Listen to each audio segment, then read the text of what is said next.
नमस्कार, मेरा नाम है हिमांशु ठाकुर और आज हम बात करेंगे एक बहुत ही महत्वपूर्ण विषय के बारे में जो आपके लिए बहुत ही इम्पोर्टेंट है।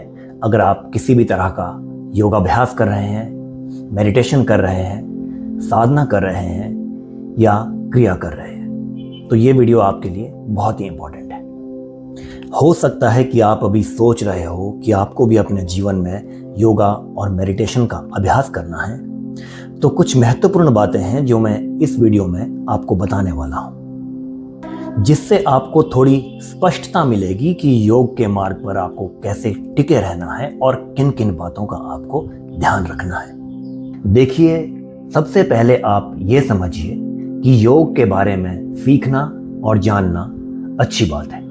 कोई भी योगा प्रोग्राम ज्वाइन करना वो भी बहुत अच्छी बात है, मगर ये बात याद रखिए कि आपने जो भी योगा प्रैक्टिसेस, क्रिया या साधना आपने जो कुछ भी सीखा है, अगर आप उसे रोज प्रैक्टिस नहीं कर रहे हैं, अपनी यौगिक प्रैक्टिसेस और साधना को समय नहीं दे पा रहे हैं, तो आपको उसका कोई भी बेनिफिट नहीं मिलने वाला है।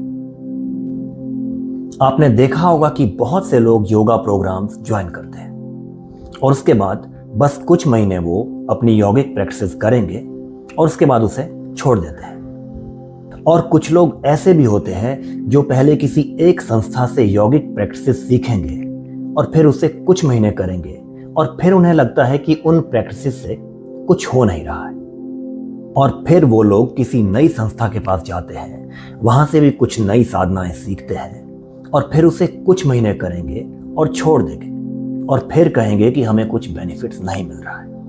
बेनिफिट्स कहां से मिलेगा? देखिए, आपको ये समझना चाहिए कि गलती आपको सिखाई गई यौगिक प्रैक्टिसेस में नहीं है और ना ही उस संस्था में है जहां से आपने अपनी यौगिक प्रैक्टिसेस या साधना सीखी है। अगर कहीं गलती हो रही है तो वो हो रही है आपके डिसिप्लिन में, आपकी सिंसियरिटी में और आपकी कंसिस्टेंसी में। आप कितनी ही संस्थाओं से यौगिक प्रैक्टिसेस सीख सकते हैं, साधना सीख सकते हैं, लेकिन जब तक आप कंसिस्टेंसी, डिसिप्लिन, डेडिकेशन नहीं दिखाएंगे, तब तक कुछ नहीं होने वाला है। आपको कोई बेनिफिट नहीं मिलने वाला है। ये सभी बातें जो मैं आपको बता रहा हूं, ये बहुत ही इंपॉर्टेंट है इस योग की जर्नी में, अगर आप आगे बढ़ना चाहते हैं तो। अब एक और ज़रूरी बात मैं आपसे शेयर करना चाहता हूं। देखिए, बहुत से लोगों को मैंने ऐसा कहते सुना है कि वो एक ही योगा प्रैक्टिस करते करते बोर हो जाते हैं या बोर हो गए थे और इसलिए उन्होंने अपनी योगा प्रैक्टिसेस छोड़ दी। तो ऐसे लोगों से मैं एक ही बात कहना चाहूँगा कि अगर आप ऐसे लोगों में से हैं जिसे हर दिन खाने में नया नया स्वाद चाहिए, तो आई एम सॉरी, तो फिर योग या योगा आपके लिए नहीं है। योग में तो आपको सेम प्रैक्टिस, सेम साधना, सेम मेडिटेशन बार बार और सालों साल करना पड़ता है। देखिए, सभी यौगिक प्रैक्टिसेस का उद्देश्य होता है आपके जो ऊब जाने वाले या बोर हो जाने वाले जो माइंड के पैटर्न्स हैं, उनको डिस्ट्रॉय करना, ताकि आप अपने आप को जान सकें।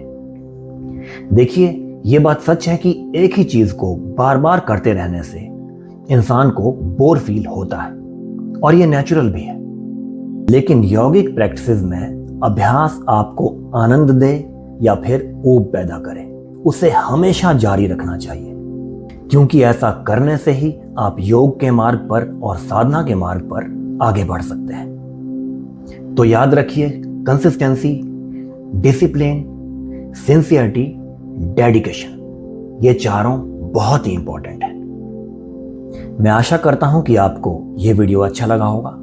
मैं ऐसे ही और वीडियो भी आपके लिए लाता रहूंगा, और अगर आपको ये वीडियो अच्छा लगा हो तो इसे लाइक कीजिए और चैनल को भी सब्सक्राइब कीजिए। धन्यवाद।